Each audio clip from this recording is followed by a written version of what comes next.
같은 월급을 받아도 부자가 되는 사람과 항상 가난한 사람이 있습니다. 그 차이가 뭘까요? 부자들이 말하지 않는 비밀은 바로 돈을 보는 관점의 차이입니다. 당신이 돈을 지출로만 본다면 영 부자는 이미 투자와 자산으로 봅니다. 돈 버는 것도 중요하지만요, 돈을 대하는 심리가 더 중요한 이유를 알아봅시다. 매달 같은 액수를 버는데도 한 명은 부자가 되고 한 명은 빚더미에 앉습니다. 그건 바로 금전 심리학이 다르기 때문입니다. 부자의 뇌는 돈을 종자돈으로 봅니다. 절대 써버릴 수 없는 것이죠. 반면 일반인의 뇌는 돈을 소비의 수단으로 봅니다. 이 심리의 차이가 한 10년형, 20년 후 엄청난 부의 차이를 만듭니다. 지금부터 부자들만 아는 돈의 심리를 하나씩 공개합니다. 첫 번째형 부자는 돈을 흘러가는 에너지로 봅니다. 고여있는 물이 썩듯이형 쓰지 않는 돈도 가치를 잃습니다. 부자는 지출이 아닌 투자로 돈을 흘려보냅니다. 그게 돈을 부르는 방법입니다. 두 번째형 부자는 기회비용을 계산합니다. 당신이 커피에 5천 원을 쓸 때형 부자는 그 5천 원을 30년 후 얼마가 될지 계산합니다. 복리의 힘으로 그 5천 원이 50만 원이 될 수 있다는 걸 알기 때문입니다. 세 번째형 부자는 돈의 심리적 거리감을 가집니다. 감정적으로 돈과의 거리를 유지해야 충동 구매를 안 합니다. 욕망이 아닌 필요에만 돈을 쓸 때형 부는 자동으로 따라옵니다. 당신도 이 세 가지 심리만 바꾸면 부자의 길에 진입할 수 있습니다. 부자와 빈자의 차이는 노력이 아니라 돈을 보는 관점입니다. 오늘은 당신의 재정 운명을 바꿀 심리학을 알려드리겠습니다. 빈자는 돈을 버는 것에만 집중하지만요, 부자는 돈이 일하도록 만듭니다. 이게 바로 핵심이에요. 부자들은 돈을 대할 때 감정을 배제합니다. 투자 결정에서 두려움과 탐욕을 제거하는 거죠. 당신이 수입의 한 10%를 저축하지 못한다면요, 100배를 벌어도 부자가 될 수 없습니다. 습관이 전부입니다. 부자는 가격이 아닌 가치를 봅니다.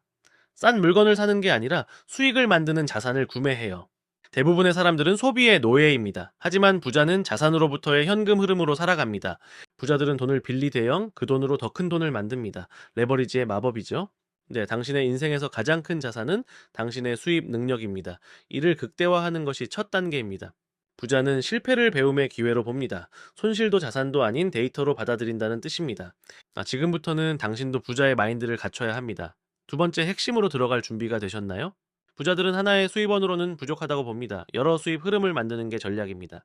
당신이 일을 멈추면은 수입도 멈춘다면요, 그건 사업이 아니라 직업입니다. 부자는 그 차이를 알아요. 부자들은 지식에 투자합니다. 책 한 권형 강의 한 개가 인생을 바꾸는 경험을 합니다. 세상에서 가장 비싼 것은 무지입니다. 부자가 공부를 멈추지 않는 이유가 여기 있어요. 시간을 돈으로 환산하고 있나요? 그럼 당신은 절대 부자가 될 수 없습니다. 시간은 자산이거든요. 부자는 다른 사람의 시간을 사용합니다. 팀을 구성하고 위임하며 스케일을 만들어요. 당신의 현금 흐름을 추적하고 있나요? 부자들은 분 단위로 돈의 움직임을 감시합니다. 부자들은 인맥에 투자합니다. 올바른 사람을 아는 것만으로도 수십억 원의 가치가 생깁니다. 기회는 준비된 자에게만 옵니다. 부자는 항상 기회를 맞이할 자본을 준비해둡니다. 이제 당신도 알겠죠? 네, 부자의 길은 이미 정해져 있습니다. 마지막 핵심으로 마무리하겠습니다. 첫 번째형, 오늘부터 당신의 모든 지출을 기록하세요. 부자가 되려면 자신을 알아야 합니다. 두 번째형, 수입의 최소 20%는 저축하세요. 이것이 당신의 미래 자산의 토대가 됩니다. 세 번째형, 현금 흐름이 마이너스인 것들은 절대 사지 마세요. 자동차형, 명품형 이 모두가 당신을 가난하게 합니다. 네 번째형, 당신의 시급을 계산하고 그보다 낮은 가치의 일은 하지 마세요. 시간 낭비는 금이 아니라 인생입니다. 다섯 번째형, 매달 한 권의 재정 관련 책을 읽으세요. 네, 부자의 두뇌는 계속 진화합니다. 여섯 번째형, 당신보다 더 부자인 사람을 찾아 배우세요. 멘토십은 수십 년의 시간을 단축시킵니다. 네, 일곱 번째형, 투자의 공부를 더 하세요. 네, 무제한 투자는 도박입니다. 부자는 절대 도박하지 않습니다. 여덟 번째형, 당신의 첫 100만 원을 버세요. 그 다음 첫 1000만 원형, 첫 억 원이 옵니다. 기초가 가장 중요해요. 아홉 번째형, 실패를 두려워하지 마세요. 부자가 되는 길에서 실패는 선택지가 아니라 과정입니다. 열 번째형, 지금 바로 시작하세요. 당신의 재정 독립은 오늘의 결정에서 시작됩니다. 미루지 마세요. 당신은 부자가 될 수 있는 능력이 이미 있습니다. 필요한 건 올바른 마인드셋뿐입니다. 지금 이 순간이 당신의 인생에서 가장 어린 순간입니다. 한 10년 뒤 자신에게 감사하도록 오늘 시작하세요. 당신의 금융 자유를 위해 오늘부터 할 일은 간단합니다. 지출 기록형, 저축형, 공부형, 투자, 이 네 가지입니다. 당신이 지금 하는 선택이 5년 뒤에 당신의 모습을 결정합니다. 부자가 될 당신을 선택하세요. 이 영상을 본 것이 우연이 아니라면요, 이미 당신은 변화할 준비가 된 겁니다. 지금이 그 시간입니다.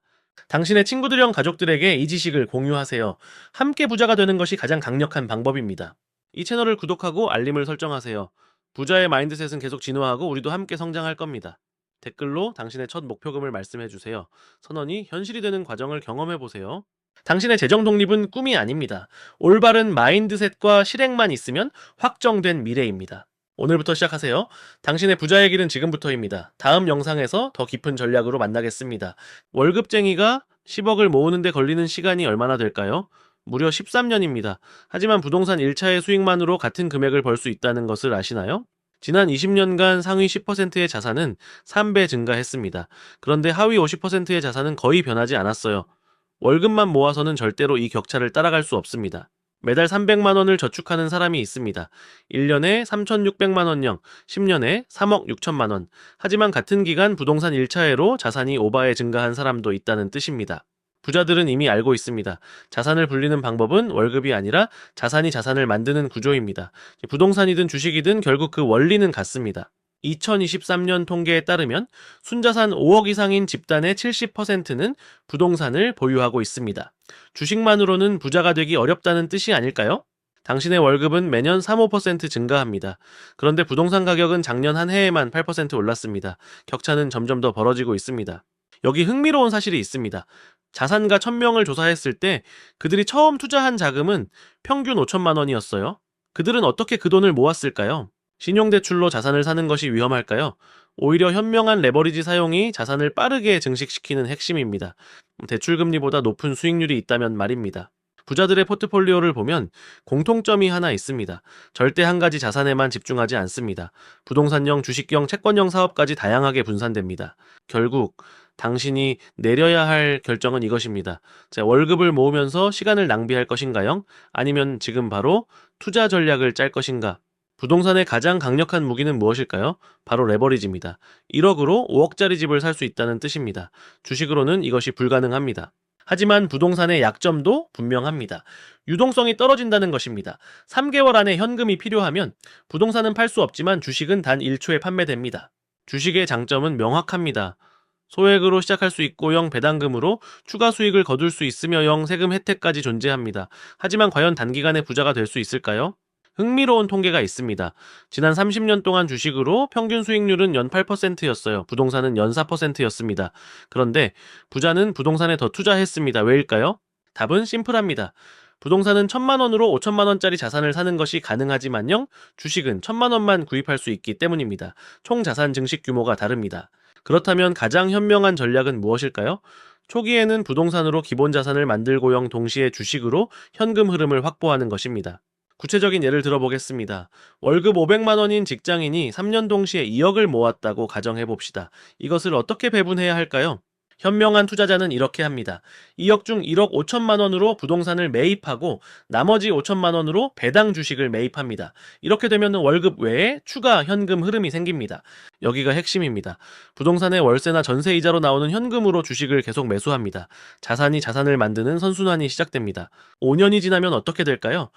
부동산은 30% 상승했고 영 주식 포트폴리오는 배당금으로 30%가 증가했습니다. 월급은 그 사이 겨우 25% 증가했을 뿐입니다. 월급만 모아서는 절대 따라갈 수 없는 현실이 있습니다. 지난 20년간 상위 10%의 자산은 5배에 증가했지만 중산층의 자산은 겨우 1.5배에 불과합니다. 직장인들이 겪는 가장 큰 문제는 월급을 모으는 것이 아닙니다. 모은 돈을 어디에 투자하느냐에 따라 10년 뒤 자산이 3배 달라진다는 것입니다.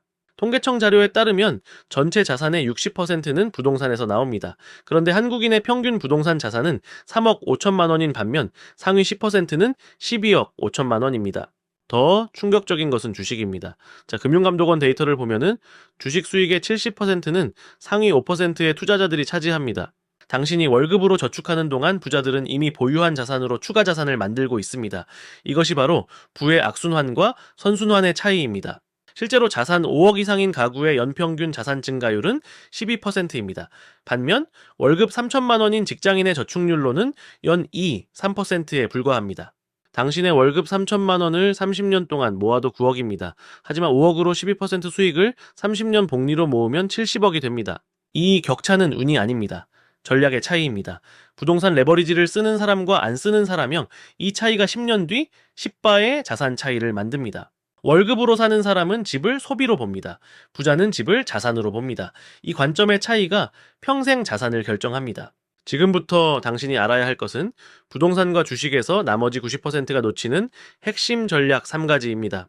강남역 부동산 투자자 김모 씨는 2015년에 8억으로 강남 구매를 시작했습니다. 오늘날 그 자산은 30억이 되었습니다. 더 놀라운 것은 그 30억으로 임대차 자금을 빌려서 다시 3채를 더 구매했다는 것입니다. 지금 그의 포트폴리오는 60억이 넘습니다. 월급 3천만 원에서 시작한 직장인 박모 씨는 다릅니다. 같은 기간 월급으로 모은 것이 4억입니다. 정확히 7.5배의 차이입니다. 주식시장도 마찬가지입니다. 상위 1%의 개인 투자자들은 연평균 25% 수익을 냅니다. 일반 직장인들은 평균 5%의 손실입니다. 테슬라 초기 투자자들은 2010년에 100만 원을 투자했습니다. 2021년 그 100만 원은 3억이 되었습니다. 하지만 대부분의 직장인은 주식을 합니다. 정확히는 사고팔기를 합니다. 매매 횟수가 많을수록 손실이 늘어나는 통계가 있습니다.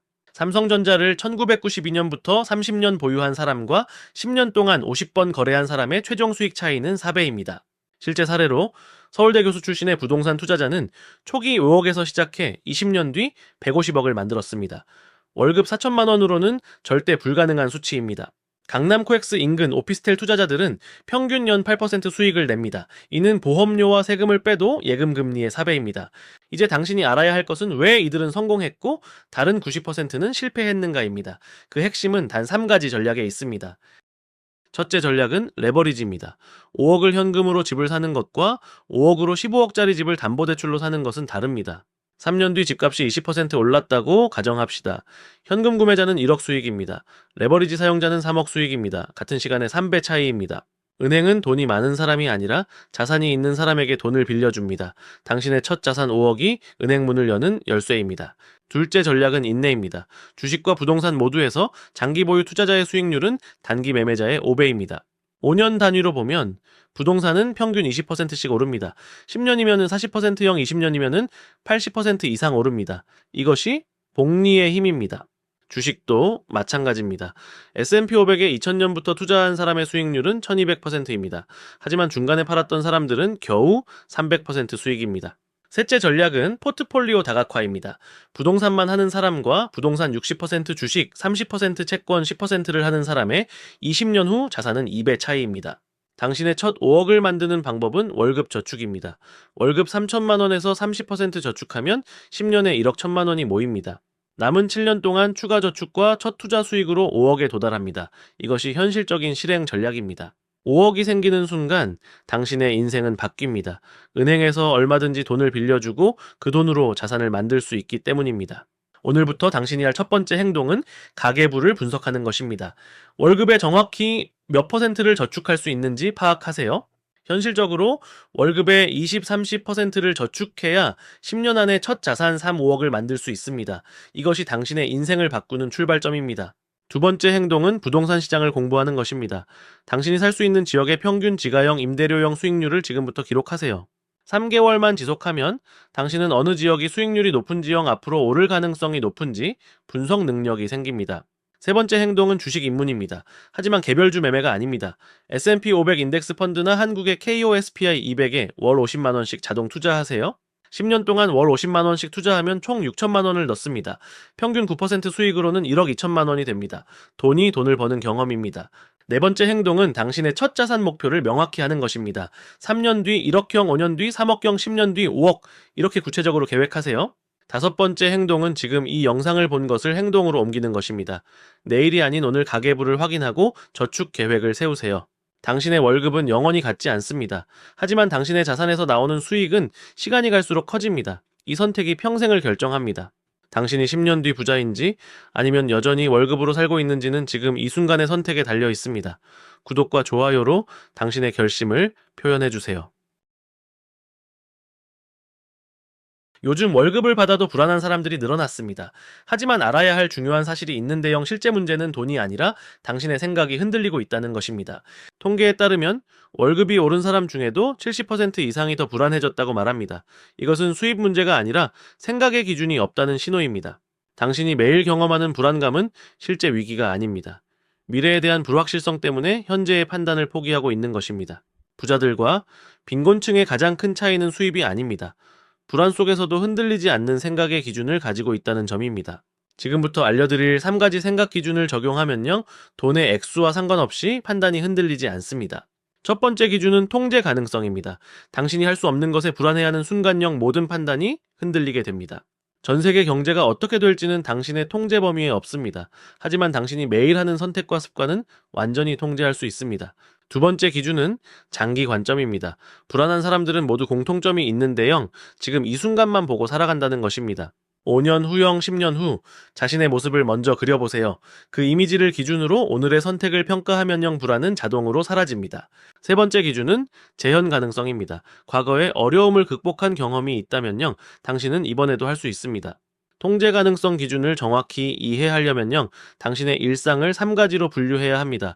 통제 가능형 부분, 통제형, 통제 불가능. 금리가 오를까봐 걱정하는 것은 통제 불가능 영역입니다. 하지만 금리 인상에 대비하는 자산 배분은 통제 가능 영역입니다. 불안한 사람은 통제 불가능 영역에 90%의 에너지를 쏟습니다. 반면 안정적인 사람은 통제 가능 영역에만 집중합니다. 장기 관점을 적용할 때 실수하는 부분이 있습니다. 많은 사람들이 10년 후 꿈을 그리기만 하고형 1년 단위의 구체적 목표를 세우지 않습니다. 10년의 꿈을 역산해서 올해 목표형, 이번 분기 목표형, 이번 달 목표로 나누세요. 그러면 불안이 행동 계획으로 변합니다. 재현 가능성을 확인하는 방법은 간단합니다. 당신이 과거에 극복한 어려움 3가지를 적어보세요. 그리고 그때 사용한 방법들을 기억하세요. 월급을 못 받은 적이 있는가? 있다라면 그때 어떻게 극복했습니까? 그 능력은 지금도 당신 안에 있습니다. 이 3가지 기준을 습관으로 만들려면요, 매주 5분의 체크 시간을 가져야 합니다. 월요일 아침 5분형, 금요일 저녁 5분으로 충분합니다. 그 5분 동안 3가지를 질문하세요. 이번 주 나의 판단에서 통제 가능 영역에 얼마나 집중했는가, 장기 목표와 얼마나 일치했는가, 과거의 강점을 얼마나 활용했는가. 이 습관을 4주간 유지하면요, 당신의 불안은 50% 이상 줄어듭니다. 돈의 액수가 아닌 당신의 생각이 안정되기 때문입니다. 요즘 월급쟁이 10명 중 9명이 경험하는 공통점이 있습니다. 바로 돈이 들어와도 불안한 심리입니다. 통장에 1,000만 원이 있어도 불안하고형 2,000만 원이 있어도 부족해 보이는 이유가 뭘까요? 바로 생각의 기준이 없기 때문입니다. 지금부터 알려드릴 방법은 경제학자들이 검증한 심리 안정의 원칙입니다. 이것을 알면 같은 수입으로도 마음이 완전히 달라집니다. 먼저 알아야 할 것이 있습니다. 불안함은 수입 때문이 아니라 기준의 부자의 때문입니다. 뇌는 구체적인 목표나 기준이 없으면 항상 위험 신호를 보냅니다. 이것은 진화 심리학으로 설명되는 인간의 생존 본능입니다. 그래서 돈이 많아도 기준이 없으면 항상 부족하다고 느껴집니다. 반대로 기준이 명확하면 같은 금액도 충분하다고 느껴집니다. 경제심리학 연구에 따르면 불안을 안정으로 바꾸는 가장 효과적인 방법은 3가지 기준을 세우는 것입니다. 첫 번째는 최소 생활비 기준입니다. 당신이 최소한 살기 위해 매달 얼마가 필요한지 정확히 아는 것입니다. 두 번째는 긴급자금 기준입니다. 예상치 못한 상황에서 버틸 수 있는 금액을 정하는 것입니다. 세 번째는 목표 자산 기준입니다. 향후 5년형 10년 뒤 내가 원하는 순자산이 얼마인지 구체적으로 정하는 것입니다. 직장인 김철수 씨는 월급이 500만 원인데도 항상 불안했습니다. 카드값이 나올까봐형 월급이 나올까봐 도와달라고 호소했죠. 그런데 최소 생활비 기준을 세우니 어떻게 됐을까요? 자신의 실제 생활비가 300만 원이라는 걸 깨달았습니다. 그 순간부터 그의 마음이 바뀌었습니다. 500만 원 중 300만 원만 있으면 살 수 있다는 게 얼마나 큰 안정감인지 느꼈습니다. 또 다른 사례가 있습니다. 연매출 5억인 소상공인 박영희 씨는 돈을 아무리 벌어도 불안했습니다. 그 이유는 간단했습니다. 자신의 긴급자금 기준을 정하지 않았거든요. 혹시 모를 상황에서 버틸 수 있는 금액을 몰랐습니다. 영희 씨가 긴급자금 기준을 1억 5천만 원으로 정했습니다. 월 운영비 5천만 원에 3개월치입니다. 이 기준을 정한 순간형 5억을 버는 것이 의미가 생겼습니다. 1억 5천만 원은 지켜야 하고형 나머지 돈으로 자유롭게 사용할 수 있다는 명확함 때문입니다. 심리학자들의 연구 결과도 같습니다. 2023년 미국 경제학회 발표에 따르면 명확한 기준이 있는 사람들의 스트레스 지수는 47% 낮았습니다. 더 놀라운 건영 기준이 있는 사람들이 돈을 더 많이 모았다는 것입니다. 명확한 목표가 있으니 소비가 줄어들었거든요. 이제 당신도 이 원칙을 적용할 준비가 됐습니다. 다음부터는 구체적인 실행 방법을 배우게 될 겁니다. 첫 번째 실천 단계입니다.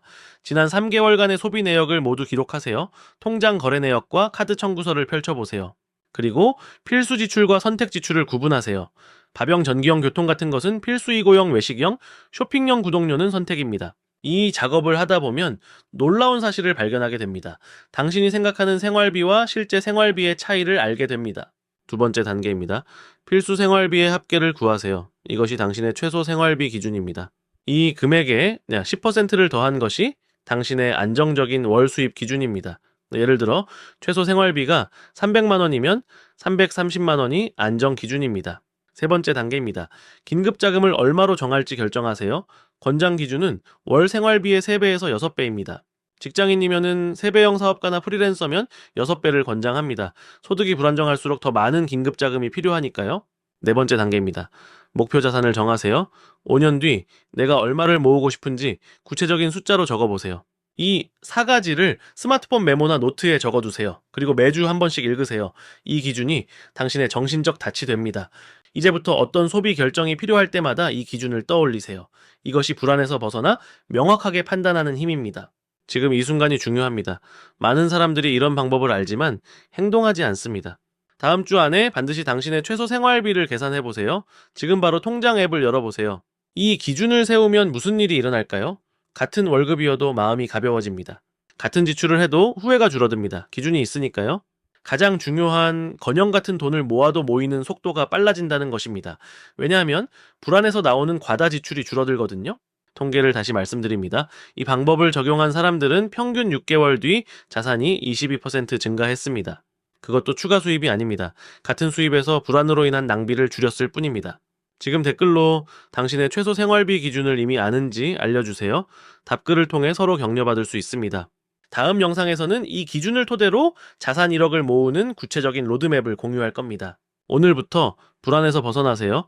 기준이 있으면은 당신도 충분합니다. 구독과 좋아요 부탁드립니다. 월급쟁이는 일달에 30일 동안 일해서 300만 원을 벌지만 부자는 자면서 300만 원을 뱉니다. 그 차이가 뭘까요? 대부분 사람들은 자신의 시간을 팔아서 돈을 버는데 부자들은 절대 그렇게 하지 않습니다. 그들은 처음부터 다른 구조를 설계합니다. 시간을 파는 사람은 쉬면 돈이 안 들어오지만 시스템을 만든 사람은 쉬어도 돈이 계속 흘러들어옵니다. 예를 들어 유튜버가 일가의 영상을 올리면 수년간 광고비가 들어오지만 회사원이 일가의 보고서를 작성하면 그 순간만 급여를 받습니다. 콘텐츠는 한번 만들어지면 계속해서 노출되고 그때마다 광고 수익이 발생하는 수익 구조입니다. 온라인 강좌를 만드는 것도 마찬가지입니다. 강좌를 1번 만들어 놓으면 수천 명이 사갈 때마다 반복적으로 수익이 발생합니다. 전자책이나 템플릿 같은 디지털 상품도 한번 만들면 10년을 팔아도 추가 비용이 거의 0에 가깝습니다. 또 다른 구조는 자동화 시스템입니다. 홈페이지와 결제 시스템을 한번 만들어 놓으면 당신이 하는 일 없이 고객이 유입되고 자동으로 상품이 판매됩니다. 투자도 마찬가지 원리입니다. 1,000만 원을 투자해 놓으면 연 5%의 이익이 매년 50만 원씩 자동으로 들어옵니다. 결국 부자와 가난한 사람의 차이는 일하는 능력이 아니라 돈이 계속 들어오는 흐름을 설계할 수 있냐는 것입니다. 가장 대표적인 수익 구조는 콘텐츠 기반 수익입니다. 유튜브 채널 1개가 월 1,000만 원을 버는데 이 수익은 당신이 자든 일하든 계속 흘러 들어옵니다. 콘텐츠가 강력한 이유는 시간이 지날수록 더 많은 사람들이 접근하기 때문입니다. 오래된 영상도 계속 재생되고 그때마다 광고비가 누적됩니다. 블로그나 웹사이트도 같은 원리입니다. SEO를 통해 검색 결과에 상위 노출되면 매달 수천 명의 고객이 자동으로 유입됩니다. 이메일 마케팅도 수익 구조를 만드는 핵심 방법입니다. 1만 명의 구독자 리스트를 보유하면 신상품을 낼 때마다 자동으로 판매 기회가 생깁니다. 온라인 코스나 마스터 클래스도 강력한 구조입니다. 강좌 1개를 3개월 걸려 만들면 5년간 수십만 명이 사갈 수 있습니다. 멤버십이나 구독 모델도 반복 수익을 만드는 가장 안정적인 방법입니다. 월 9,500원을 내는 구독자 1,000명이면 월 1,000만 원의 안정적인 수익입니다. 아마존 자체 출판 플랫폼을 이용해 전자책을 내면 전 세계 수백만 명이 당신의 책을 사갈 수 있습니다. 초기 노력 이후 거의 자동 수익입니다. 드롭쇼핑 사업도 마찬가지 구조입니다. 쇼핑몰을 한번 세팅하면 고객이 주문할 때마다 자동으로 판매자에게서 상품을 구매해 배송합니다. 투자 포트폴리오도 가장 보수적이면서 강력한 수익 구조입니다. 2억을 배당금 5% 주식에 투자하면 연 1,000만 원이 자동으로 들어옵니다. 부자들은 이 모든 구조를 여러 개 조합합니다. 콘텐츠로 1,000만 원형 투자로 1,000만 원형 멤버십으로 500만 원이 동시에 들어오는 방식입니다. 월급쟁이는 자고 있어도 일을 해야 돈을 버는데 영 부자들은 자면서 통장에 돈이 들어옵니다. 이 차이가 뭘까요? 대부분의 사람들은 시간을 팔아서 돈을 법니다.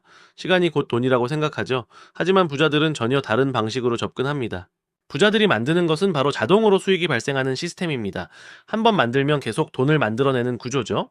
당신이 자고 있을 때도용, 밥을 먹을 때도용, 영화를 볼 때도 돈이 쌓이는 구조. 이게 바로 부자들이 갖춘 가장 중요한 자산입니다. 이 구조는 처음에는 엄청난 시간과 노력이 필요합니다. 하지만 한번 만들어지면 영원하게 당신을 위해 일하게 됩니다. 예를 들어 유튜브 영상 1개가 10년이 지나도 계속 조회수를 받고 광고비를 만들어냅니다. 당신이 아무것도 하지 않아도요. 또는 한번 개발한 앱이나 프로그램이 매일 수천 명에게 판매되고 수익을 만듭니다. 이것이 진정한 자동화 수익입니다. 부자들은 초기에 엄청난 투자를 해놓고형 시간이 지날수록 노동시간은 줄이면서 수익은 기하급수적으로 늘립니다. 이것이 노동자와 부자의 가장 근본적인 차이입니다. 하나는 시간을 파는 일을 계속하고요. 하나는 시스템을 파는 구조를 만듭니다. 그렇다면 이런 자동화된 수익 구조는 구체적으로 어떻게 만들어질까요? 유튜버들은 영상을 올렸을 때 처음 몇 개월은 거의 수익이 없습니다. 하지만 채널이 커지면서 매달 수천만 원의 광고비를 받게 됩니다. 더 놀라운 것은 5년 전에 올린 영상도 계속 조회수를 받고 광고비를 만들어낸다는 것입니다. 이란 것은 한 번인데 돈은 계속 들어오죠. 넷플릭스도 마찬가지입니다. 드라마 하나를 만드는데 100억을 투자했다면요? 그 드라마는 10년 이상 수익을 만들어냅니다. 온라인 강의나 코스도 마찬가지 원리입니다. 강사는 강의를 한번 만들고요. 그 강의는 평생 팔려서 계속 수익을 만들어냅니다. 앱스토어에 올린 앱 하나가 매일 수백 명에게 다운로드되고 앱 내 결제로 수익을 만듭니다. 개발자는 아무것도 하지 않아도 됩니다. 부동산 임대료도 수익 구조입니다. 한번 건물을 샀으면 매달 세입자로부터 자동으로 돈이 들어옵니다. 배당금도 마찬가지입니다. 100억을 투자했으면 매년 5%의 배당금으로 5억을 받습니다. 주식 1개도 팔지 않고 계속 받는 겁니다. 일론 머스크는 테슬라 주식으로 자면서 하루에 수백억의 자산 증가를 봅니다. 실제로 일한 것은 10년 전입니다. 아마존의 제프 베이조스는 회의실에 앉아있는 것만으로 하루에 수천억이 들어옵니다. 시스템이 모든 것을 해주기 때문입니다. 이들의 공통점은 무엇일까요? 초기에 엄청난 투자를 해서 자동으로 돈이 들어오는 시스템을 만들었다는 것입니다. 첫 번째형, 당신이 잘하는 것이나 알고 있는 것을 콘텐츠로 만들어 보세요. 유튜브형, 팟캐스트형, 블로그, 어디든 상관없습니다. 두 번째형, 그 콘텐츠를 지속적으로 만들어서 쌓아 놓으세요. 처음 1년은 거의 수익이 없을 수 있습니다. 하지만 그 후는 달라집니다. 세 번째형, 당신의 지식을 온라인 강의나 에북으로 만들어서 판매하세요. 한번 만들면 평생 팔립니다. 네 번째형, 자동화된 수익 시스템을 만들어 보세요. 이메일 마케팅형 웹사이트, 유입형 결제 시스템을 연결하는 것입니다. 다섯 번째형, 작은 돈이라도 투자를 시작하세요. 배당금이 들어오는 주식형, 부동산형 사업 투자 등이 있습니다. 여섯 번째형, 당신의 시스템을 자동화하세요. 채팅봇형 자동 이메일형 자동 결제 시스템 등을 활용하세요. 일곱 번째형, 여러 개의 수익 줄기를 만들어 놓으세요. 유튜브형, 강의형, 앱형 투자 등을 동시에 진행하는 것입니다. 가장 중요한 것은 시작하는 것입니다. 완벽해질 때까지 기다리지 마세요. 지금 바로 당신의 첫 번째 콘텐츠를 만들어 보세요. 초기에는 힘들겠지만요, 6개월형, 1년형, 2년이 지나면서 당신의 시스템은 점점 커질 것입니다. 당신도 부자들처럼 자면서 돈이 들어오는 삶을 만들 수 있습니다. 지금이 바로 시작할 때입니다. 99%의 사람들이 포기했던 상황에서 단 한 명이 성공했습니다. 그가 한 말은 단 8글자였는데 이것이 인생을 완전히 바꿨습니다. 서울의 한 고시원에서 월세 30만 원을 내기도 힘든 청년이 있었습니다. 취직은 8번 떨어졌고 자존감은 바닥이었습니다. 2023년 어느 날 그는 포기하는 일만 남았다라고 생각했습니다.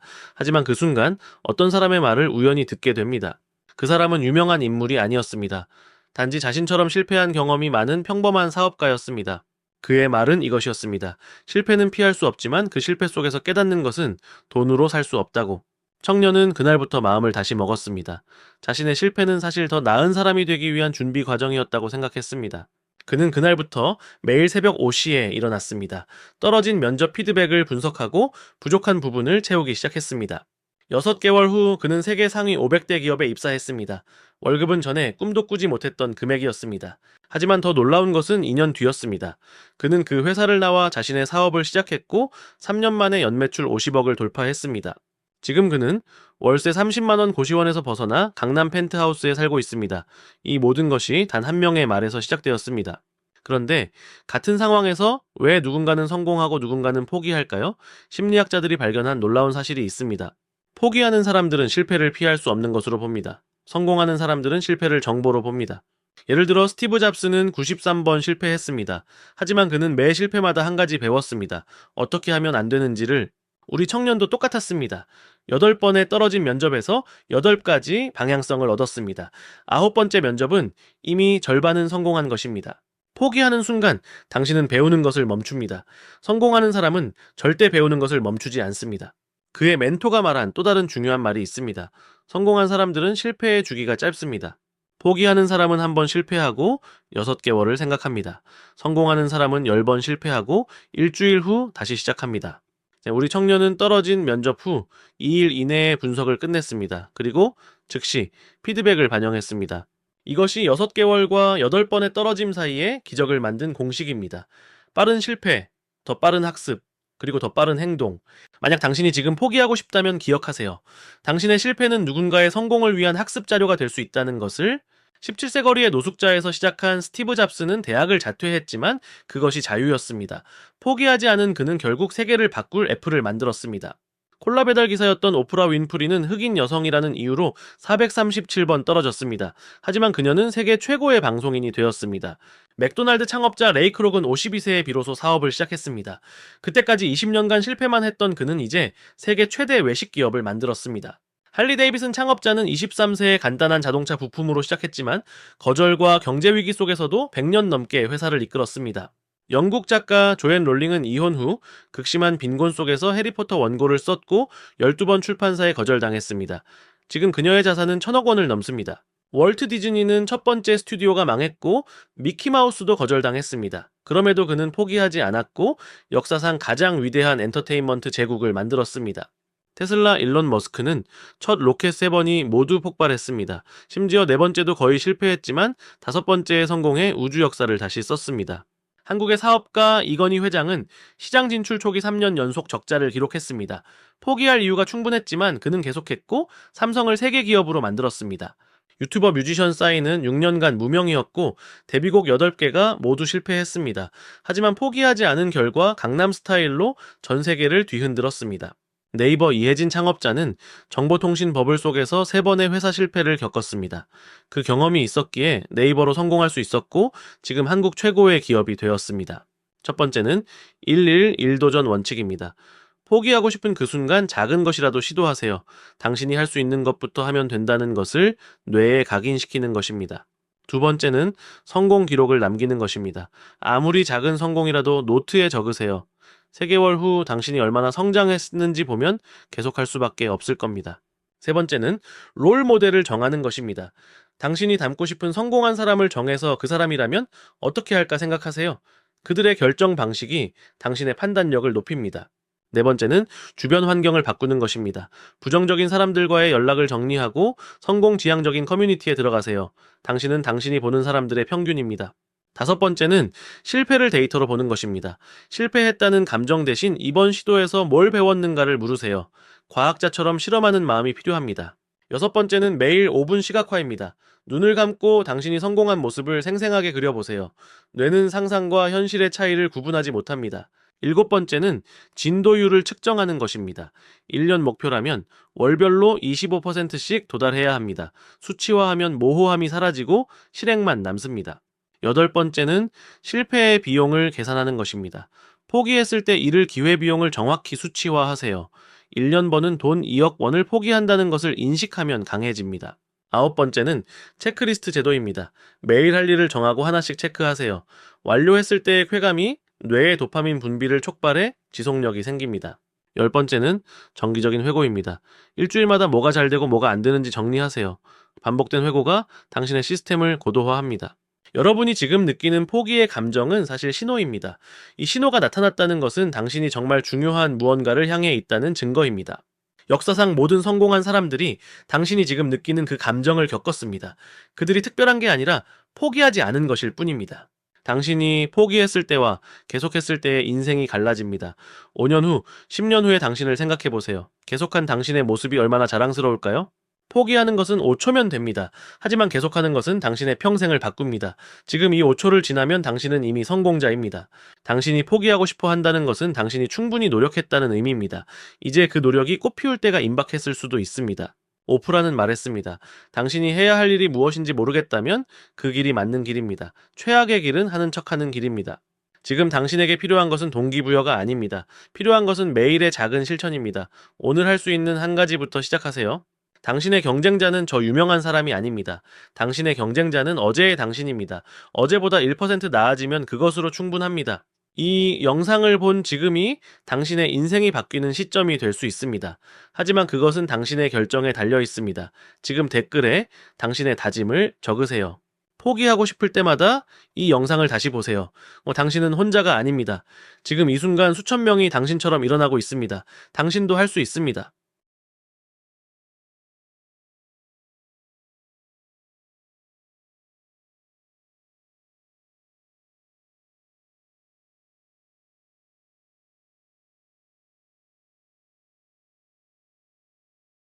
자존감이 높은 사람과 낮은 사람은 같은 상황에서도 완전히 다른 반응을 보입니다. 이 차이가 결국 인생 전체를 좌우하게 됩니다. 당신의 자존감이 낮은 이유는 타고난 성격 때문이 아닙니다. 어린 시절 경험과 습관이 만들어낸 결과일 뿐입니다. 당신이 지금 느끼는 불안감은 실제 능력의 부족이 아니라 자신을 과소평가하는 마음에서 비롯된 것입니다. 통계에 따르면 70% 이상의 성공한 사람들도 처음에는 자신감이 부족했습니다. 다만 그들은 행동으로 자존감을 키웠습니다. 자존감이 낮으면 무의식적으로 피하는 행동들이 생깁니다.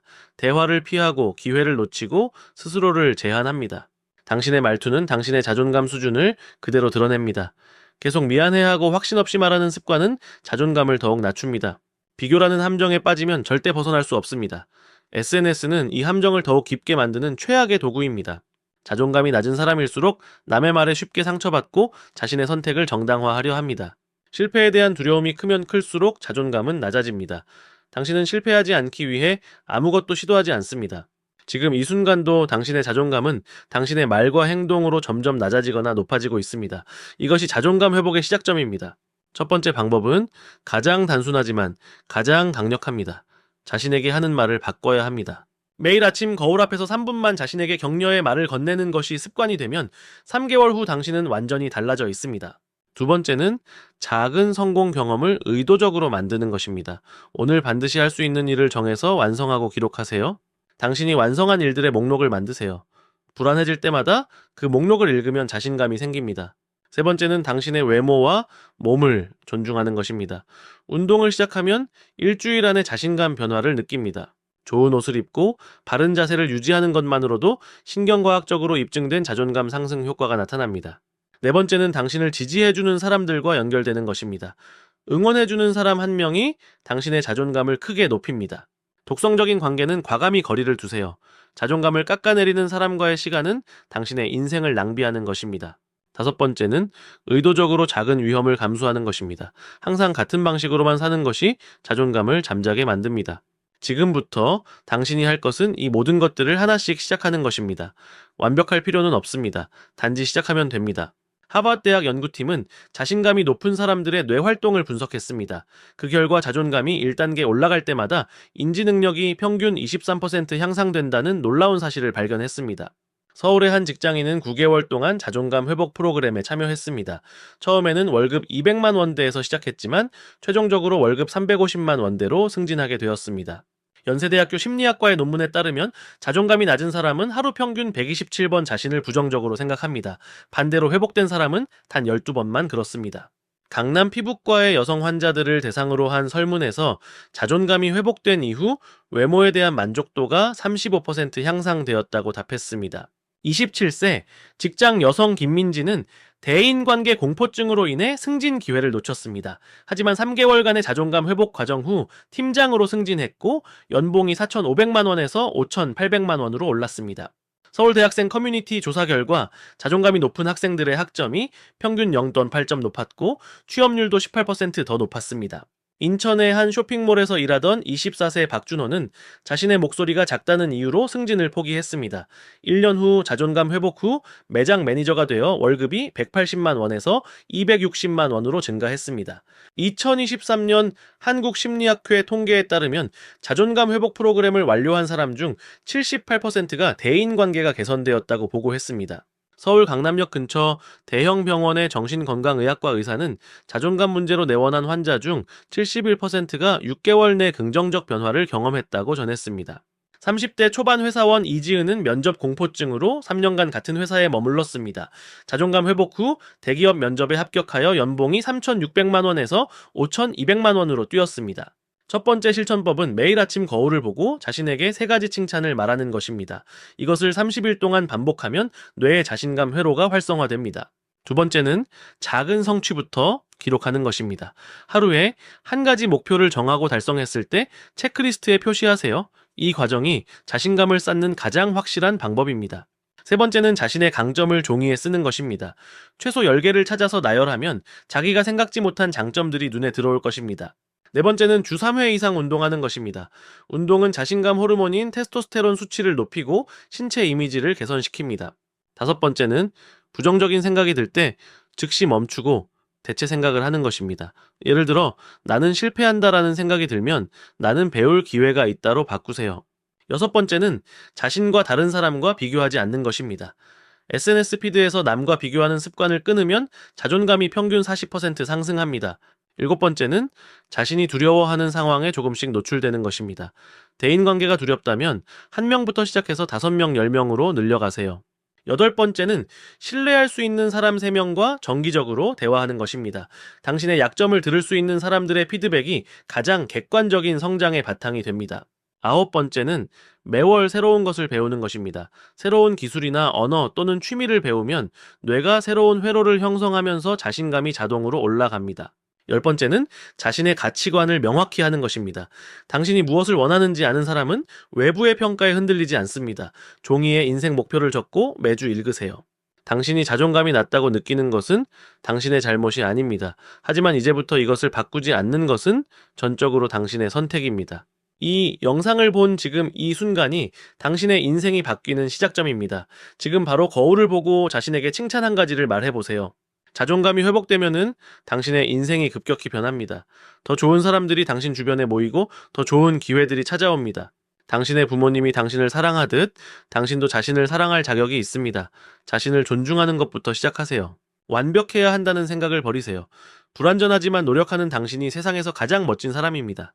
이 영상을 본 사람 중 70%는 어제와 같은 오늘을 살 것입니다. 하지만 당신은 다를 수 있습니다. 댓글에 당신의 첫 번째 목표를 적어보세요.